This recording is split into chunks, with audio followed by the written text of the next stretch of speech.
when you were playing and you guys had fans in Chicago, you guys were, can we say that the 10-year run you had, you were like the Beatles? You were like Elvis Presley. You were like, is it fair to say, no matter where you guys went, everybody wanted to see you guys? The show in town, no matter where you guys went. I would definitely say that's fair, but I would give a lot of the credit to Michael Jordan because of the fact that he had created something with the Chicago Bulls, and that myself and other guys that came along, we built up on that, and it became in the late 90s when we got Dennis Rodman on the team that we were, or people looked at us as a rock band. And when we came to different cities, we had that kind of feeling that, you know, we had to put on a show, we had to perform. And that's why when you look at those teams, and especially my Bull teams back there were no days off, you know. Guys came to play whether they were injured, sick, no matter what, because we felt like that we had to perform and that there were people coming out to watch us perform.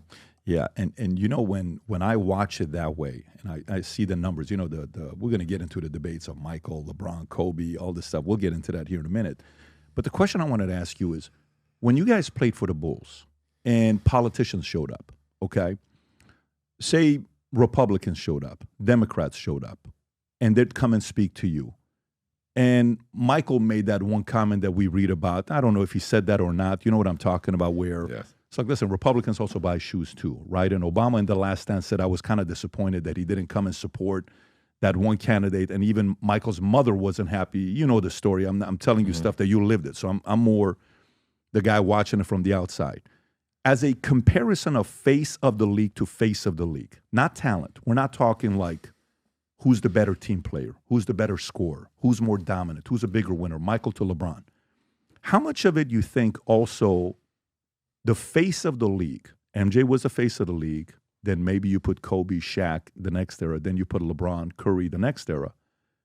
As the face of the league, how much did Michael's approach to the fans cause people to come that could care less about politics, left, right, and center, fall in love with it, versus now the face of the league with social media? Some fans are like, if you don't like me, I don't even want to come contribute to watch a game anymore because you kind of speaking to me in a way that you want to see me come watch and play.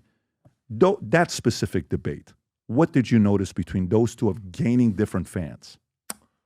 Well, I can say in today's era, especially with social media, players allow the public to know their personal things, whether it's political, financial, family, whatever. They allow the public to get involved in it.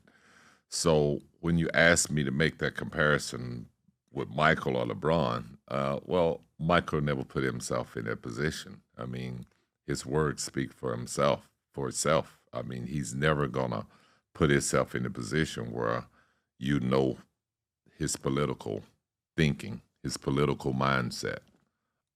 He stays away from that. He's a basketball player. He's not a politician. He's not one that's going to get involved in any kind of debate. He's going to focus more on playing basketball and what it takes to win championships. And that's all he's going to speak around. Was he like that behind closed doors and on camera when he's being interviewed? Yeah, that was just his whole mindset because, you know, as we look at it today, he had a big engine, a big brand behind him that he's always had to protect. But like, you know, as a young guy, you're coming up when he would give you advice, like different things that you guys spoke about. You know, I know the one thing you talked about with when you went to the Rockets, he said you should have never. We'll talk, you know, which one I'm talking about when he's like, you could have gone a different place. But did he give that feedback to guys coming up? Hey, guys, we don't talk politics here. Hey, guys, don't bring that kind of attention here. Because the head coach, Phil Jackson, when you study about him, and back in the days when he played for the Knicks, you know, he played with a couple of guys that all they talked about in the locker room was politics. So you get a Phil who's very political, but he keeps it to himself. He's philosophical. You get a Michael. Was it one of those things that it's a code? We as a unit almost ran like a mob. We don't touch politics. We don't talk about it. Did he run it that way? I don't think he really ran it. I think he's just led by example. If you don't speak it, then you know that that's not an area, that's a gray area that he doesn't want to talk about. And obviously, if any politician or anyone wants him to, donate or do anything publicly, then he's never going to get involved with that. What a move to make. Good for him to make a move like that. Yeah, do you think that indirectly, that position helped the NBA grow its viewership because it attracted all types of people? Yes, it did, because like I said, in the 90s, we didn't have social media. So we didn't have a way to turn fans off, especially from a political standpoint. Yeah. We didn't have a way to encourage them from a political standpoint. So we just had basketball, and it was a lot easier to focus on our craft and our job and grow from that. We didn't have a lot of the distractions that, players have now with social media. We had a lot of newspapers. There were more magazines and things printing stories, but it takes weeks, days, months for those kind of stories to get out. Whereas social media, it's every day, it's 24/7, it's every 30 minutes, every minute something's jumping off. Do you think if social media was there back then, like, Ronaldo right now is the most followed guy. I don't know what he's got, 600 million followers, something like that on Instagram. If social media was around when you guys were playing, how big would you guys and would Michael have been? Wow. I mean, Ronaldo's got 647 million followers right now on Instagram. How big would it have been if social media was around when you guys were playing? Maybe Dennis Rodman would have had the most following. Who knows? Yeah, I mean, hey, it would have been different. Definitely, with looking at these numbers, you don't know how, being a player that played in the 90s, how these numbers come about and, what they really mean, because we didn't grow up in this social media era, but definitely, who you're talking about. you know that he's one of the greatest players, greatest athletes in the world, and 647 million speaks for itself. So you think Michael would have been there if social media was around at that time?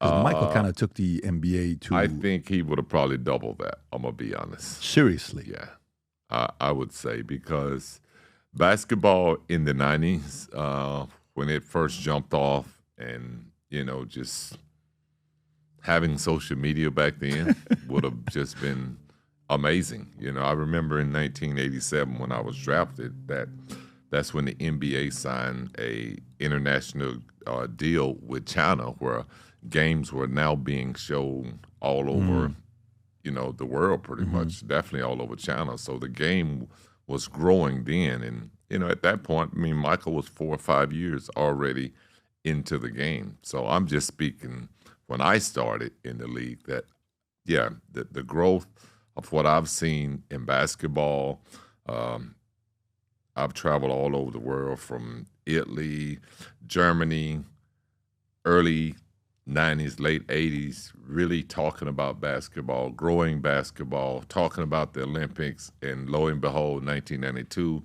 we're playing in the Olympics, and now, 30 years later, there's nothing but NBA players playing in the Olympics now. So things have changed, and, players all around the world has definitely gained more confidence, more interest in playing in the NBA.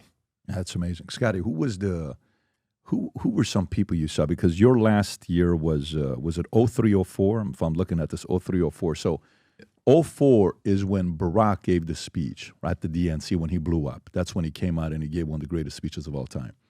Did Barack ever come watch you play, or did Trump ever come watch you play? Did you ever see either one of them at the games? No, I never seen neither really? one of them at the game. Neither Definitely one of them? No. Oh, interesting. Being Barack was a Chicago guy, he probably watched from a suite or something from that standpoint if he came to the game, but I've never met him at a game. Neither him nor Trump? No. So Trump never watched the Bulls? He had to have gone to a Bulls game. I doubt it. Really? He's a New York guy. Well, if you go to the Knicks, I mean, that era of you guys going to the Knicks, it would have been something to want to watch when you guys were on the road. I stayed at a lot of Trump hotels back in my playing days. You stayed out of Trump hotels? No, we stayed at. Oh, you stayed at Trump hotels. Got it. Yeah. Like, what is that, Rob? Is that so? He's out there, Knicks against Bucks. Can you see if there's a Trump with Chicago Bulls, Trump watching Chicago Bulls? Just curious. Well, that's Trump in a Chicago Bulls jersey. That's funny. People, okay, these are all AI-driven things that you've shown. Yeah, it's kind of hard to find something real. Who was a guy, first time you're playing, you're in there 87. I remember your rookie card, by the way, the rookie Fleer card, right? I remember what that looked like. So when you came in, who was the first guy to game where you're like, oh, shit, look who's here today? Was this somebody you saw on the sidelines where you were a little bit shocked or not really? You were so focused on the game. I was more or less focused on the game, but there were times when, the Reverend Jesse Jackson, who I'd never met, playing in Chicago, would show up and be courtside, Oprah Winfrey. That's right, Chicago. Yeah, so back in the day, Gene Sisco, who was a very close friend of mine, some movie critic, he passed away, God rest his soul. But, I was never a guy that really focused on who was watching me play. I didn't care who was in the stands. I've always been a player that focused on the game, my team, the success, and how do we win. That's it. I don't care who's coming to watch. Well, let me ask you two of them. And see if did you ever have Michael Jackson come watch the game or Prince, either one of those two? I think I had Prince. Well, I can't say. I think Prince came to a game down in Minnesota. Prince did? Yeah, when we played the Timberwolves. I've never seen Michael at a game. You ever want to watch him perform? Did you ever go to one of his concerts? No. Okay, so for me, I never two regrets. I never got a chance to see Michael Jackson perform, and I never got a chance to watch you guys play. Wow. Ever. I never got a chance to watch you guys play. That was 2000. Wow, it's been 8 years already. That is absolutely wild that it's been 8 years already. Interesting how fast time flies by. Yeah. Nowadays, more than ever, the brand you wear reflects and represents who you are. So for us, if you wear a Future Looks Bright hat or a Valuetainment gear, you're telling the world, I'm optimistic. I'm excited about what's going to be happening, but you're a free thinker. You question things. You like debate. And by the way, last year, 120,000 people got a piece of Future Looks Bright gear with Valuetainment. We have so many new things. The cufflinks are here. New Future Looks Bright. This is my favorite, the green one. Just yesterday, somebody placed an order for 100 of these. If you watch the PBD podcast, you got a bunch to choose from. White ones, black ones. If you smoke cigars and you come to our cigar lounge, we have this high quality lighter cutter and a holder for the cigars. We got sweaters with the Valuetainment logo on it. We got mugs. We got a bunch of different things. But if you believe the future looks bright, if you follow our content and what we represent with Valuetainment, with PBD Podcast, go to vtmerch.com. And by the way, if you order right now, there's going to be a special VT gift inside just for you. So again, go to vtmerch.com, place your order, tell the world that you believe the future looks bright.